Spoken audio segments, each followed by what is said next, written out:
एक शख्स न्यू मुसलमान हुआ। किसी ने उससे पूछा कि किस चीज़ ने आपको मुतासिर किया कि जिसकी वजह से आपने इस्लाम को कबूल किया।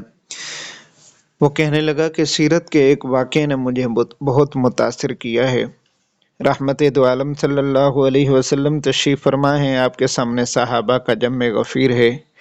एक नौजवान खड़ा हुआ, कहने लगा, या रसूल अल्लाह सल्लल्लाहु अलैहि वसल्लम दुआ कीजिए, मेरा बच्चा गुम हो गया है, मुझे मिल जाए। कबल उसके कि रहमत दो आलम के हाथ उठते हिजाबात के तमाम पर्दे खोल दिए जाते। दूसरा नौजवान खड़ा हुआ, कहने लगा, या रसूल अल्लाह सल्लल्लाहु अलैहि वसल्लम, मैं आते हुए फलां बाग के करीब से गुजरा हूँ, मैंने उस बाग में इस शख्स के बच्चे को खेलते हुए पाया है। जैसे ही उस बाप ने सुना तो बाग की तरफ दौड़ लगाई। रहमत दो आलम सल्लल्लाहु अलैहि वसल्लम ने उसे बुलाया। वो बाप कहने लगा कि क्या आप जुदा हुए हुए बाप के जज्बात से वाकिफ नहीं? आपने क्यों बुलाया है मुझे? रहमत दो आलम सल्लल्लाहु अलैहि वसल्लम ने फरमाया कि मैं वाकिफ हूँ।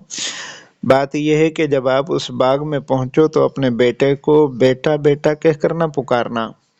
वो बाप कहने लगा, या रसूल अल्लाह सल्लल्लाहु अलैहि वसल्लम, मेरी औलाद है, मैं उसे क्यों ना बेटा कहकर पुकारूं? रहमत दो आलम सल्लल्लाहु अलैहि वसल्लम ने फरमाया कि तुम अपने बेटे से इतना ज़माना जुदा हुए हो, जब तुम उससे मिलोगे, उसे बेटा कहकर पुकारोगे तो आपकी पुकार में एक मिठास होगी। वो मिठास अगर यतीम बच्चे के कानों तक चली जाए और उसके आँखों से आंसू आ जाएं और वो भी सोचने लगे कि काश मेरा भी बाप होता जो मुझे बेटा कहकर पुकारता, तो उस यतीम बच्चे के आंसुओं को कौन साफ करेगा। रहमत दो आलम सल्लल्लाहु अलैहि वसल्लम की ये वो तालीम थी जो आपने 1500 साल कबल हमें अता की थी। हत्ता कि हमें तो बेवा के सामने बीवी से प्यार से बात करने को भी मना कहा गया है कि कहीं बेवा के दिल में उदासी ना आ जाए। हमें तो यहाँ तक भी बताया गया कि अमीर अपनी इमारत की शोहरत ना करे, बल्कि अपने बच्चों को अगर फ्रूट खिलाए हैं तो फ्रूटों के छिलके गली में ना फेंके, कि अगर दिहाड़ी कमाने वाले का बच्चा वहां से गुजरा और उसकी नज़र उन छिलकों पर पड़ी तो वो जिद करने लग जाए तो बाप उसे कहाँ से ला कर देगा।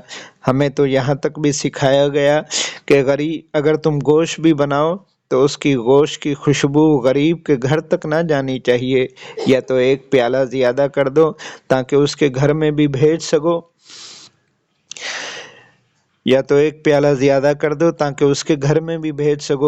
या तो फिर इस अंदाज में पकाओ कि खुशबू गरीब के घर तक ना जाए। आक़ाए दो जहां सल्लल्लाहु अलैहि वसल्लम की इस तालीम को सुनकर वो शख्स कहने लगा कि यही वो तालीम थी कि जिसकी वजह से मैं मुतासिर होकर इस्लाम को मैंने कबूल किया है। इसी वजह से मोहसिन नकवी फरमाते हैं कि वो अक्सर दिन में बच्चों को सुला देती है इस डर से कि गली में फिर खिलौने बेचने वाला ना आ जाए।